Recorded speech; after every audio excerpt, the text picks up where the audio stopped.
ওখানে কিছু স্কুল আছে, সমস্ত যখন করে দেওয়া হয় তখন আমাদের পিছনকার দিকে, হ্যাঁ সবাই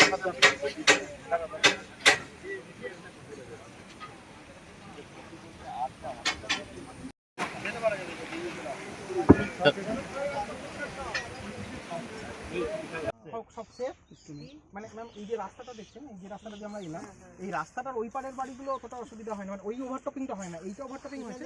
এই পারে যেগুলো হ্যাঁ, এই দিকের বাড়িগুলোতে ম্যাম গতবার একটু ইনভেশন হয়েছে। আপনারা সাবধানে দাঁড়াবেন, ঠিক আছে? ছবি তুলতে গিয়ে পড়েন, ছবি তুলতে গিয়ে এবার আমাদের ব্যবস্থা হয়েছিল এখানে এই বছর প্রায় অনেক মেরামত কাজগুলো বাকি ছিল, এগুলো অলরেডি ইরিগেশন থেকে এগুলো করা হয়েছে। রিলিফ শেল্টার যেগুলো আছে এগুলো গতবারে তো সাজা মন্ত্রণা যে এলাকায় এর আগে গেল সেই এলাকা তো জলমগ্ন ছিল, আর এই পাইকপাড়া এলাকায় যেখানে দাঁড়িয়ে আছে সেখানে প্রচুর পরিমাণে জল ছিল। সেক্ষেত্রে সাধারণ মানুষজনেরা সেখানে ফ্লাড সেন্টার একটা খুঁজে পাচ্ছিল না, সেরকমভাবে ফ্লাড সেন্টারের ব্যবস্থা করা হয়নি হঠাৎ করে জল আসার ফলে। সেক্ষেত্রে কতটা এবারে জমির একটা দায়িত্ব নেওয়া সমস্যা ছিল, এই জমি সমস্যা এখন মিটে গেছে, জমি ব্যবস্থা হচ্ছে, আমরা নতুন করে ওখানে রিলিফ সেন্টারটা করবো। আর এখানে পাশে একটা স্কুল আছে, আপাতত যদি ওইরকম কোনো পরিস্থিতি তৈরি হয় তাহলে আমরা ওখানে তাদেরকে শিখবো।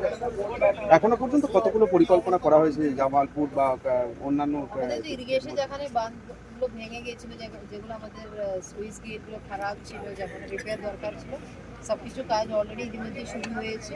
আর এগুলো তাড়াতাড়ি কাজগুলো শেষ হয়ে, অনেক কাজটা শেষ হয়ে গেছে, এগুলো আমাদের প্রস্তুতি আছে। আর রিলিফ ডিসাস্টার ম্যানেজমেন্টের আমাদের যে স্ট্যান্ডার্ড প্রোটোকল থাকে এগুলো সব আমাদের রিলিফ মেটেরিয়াল থেকে শুরু করে আমাদের ডিপ্লয়মেন্ট অফ সিডি ভলেন্টিয়ার সব কিছু আমাদের প্ল্যানের মধ্যে আছে। আমাদের কন্ট্রোল রুম অলরেডি ইতিমধ্যে খোলা হয়ে গেছে।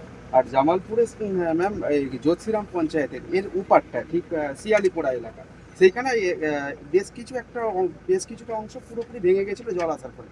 সেখানে এখনো পর্যন্ত ভগ্ন দশাতেই পড়ে আছে। এর আগেও আপনি এসে দেখেছিলেন গতবারে, তারপরেও এখনো পর্যন্ত মেরামত হয়নি। এই বিষয়টা কিভাবে দেখবেন? কয়েকটা কাজগুলো অলরেডি ওয়ার্ক অর্ডার দেওয়া হয়ে গেছে, ওটাতে ইরিগেশন কাজের মধ্যে আছে।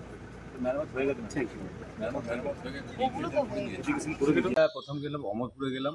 অমরপুরে আমরা ওখানে বিডিও সাহেব এবং আমাদের ডিএম ম্যাডাম এবং ছিলেন এসপি সাহেব, এসডিপি সাহেব, সকলেই প্রশাসনের আধিকারিক যারা প্রত্যেকেই ছিলেন। ওখানে দেখলেন যে জলস্তরটা কতটা বেড়েছে এবং গতবারে একটু বন্যা হয়েছিল, সেই ক্ষেত্রে অসুবিধার মধ্যে পড়েছিল। সেই জায়গা থেকে মাননীয় মুখ্যমন্ত্রী মমতা বন্দ্যোপাধ্যায় তখন এসেছিলেন এবং জামালপুর নিয়ে কথা বলেছিলেন। সেই ক্ষেত্রে আমরা আগাম প্রস্তুতি সেখানে আমাদের পরিদর্শন করলে সাজামনতলা করেছেন, আমাদের জোরচাঁদ করেছে, পাইকপাড়া করেছে এবং আমাদের ওখানে আমাদের অমরপুর করেছে এবং ওখানে কয়েকটা ক্যাম্প করার জন্য, যেটা আমাদের বন্যা কবলিত এলাকা, যদি বন্যা হয় মানুষগুলো কোথায় যাবে, সেই জন্য আমরা একটা দাবি, এলাকার মানুষ দাবি রেখেছিলেন একটা ফ্ল্যাট সেন্টার করার জন্য। সেটা দেখার জন্য বলেছে, ওনার একটি স্কুল আছে, স্কুলে একটা এশিয়ার দেওয়ার জন্য সেটাও কথা হয়েছে। সার্বিকভাবে যে জামালপুর ব্লকে যে আজকে আসাতে আমার অত্যন্ত ভালো লেগেছে এবং আগাম যে প্রস্তুতি, যে মামাটি মানুষের সরকারের যে প্রশাসন লেভেলে যে কোনো মুহূর্তে প্রশাসন, জামালপুর পঞ্চায়েত সমিতি, ব্লক প্রশাসন এবং জেলা সকলে আমরা প্রস্তুত আছি কোনো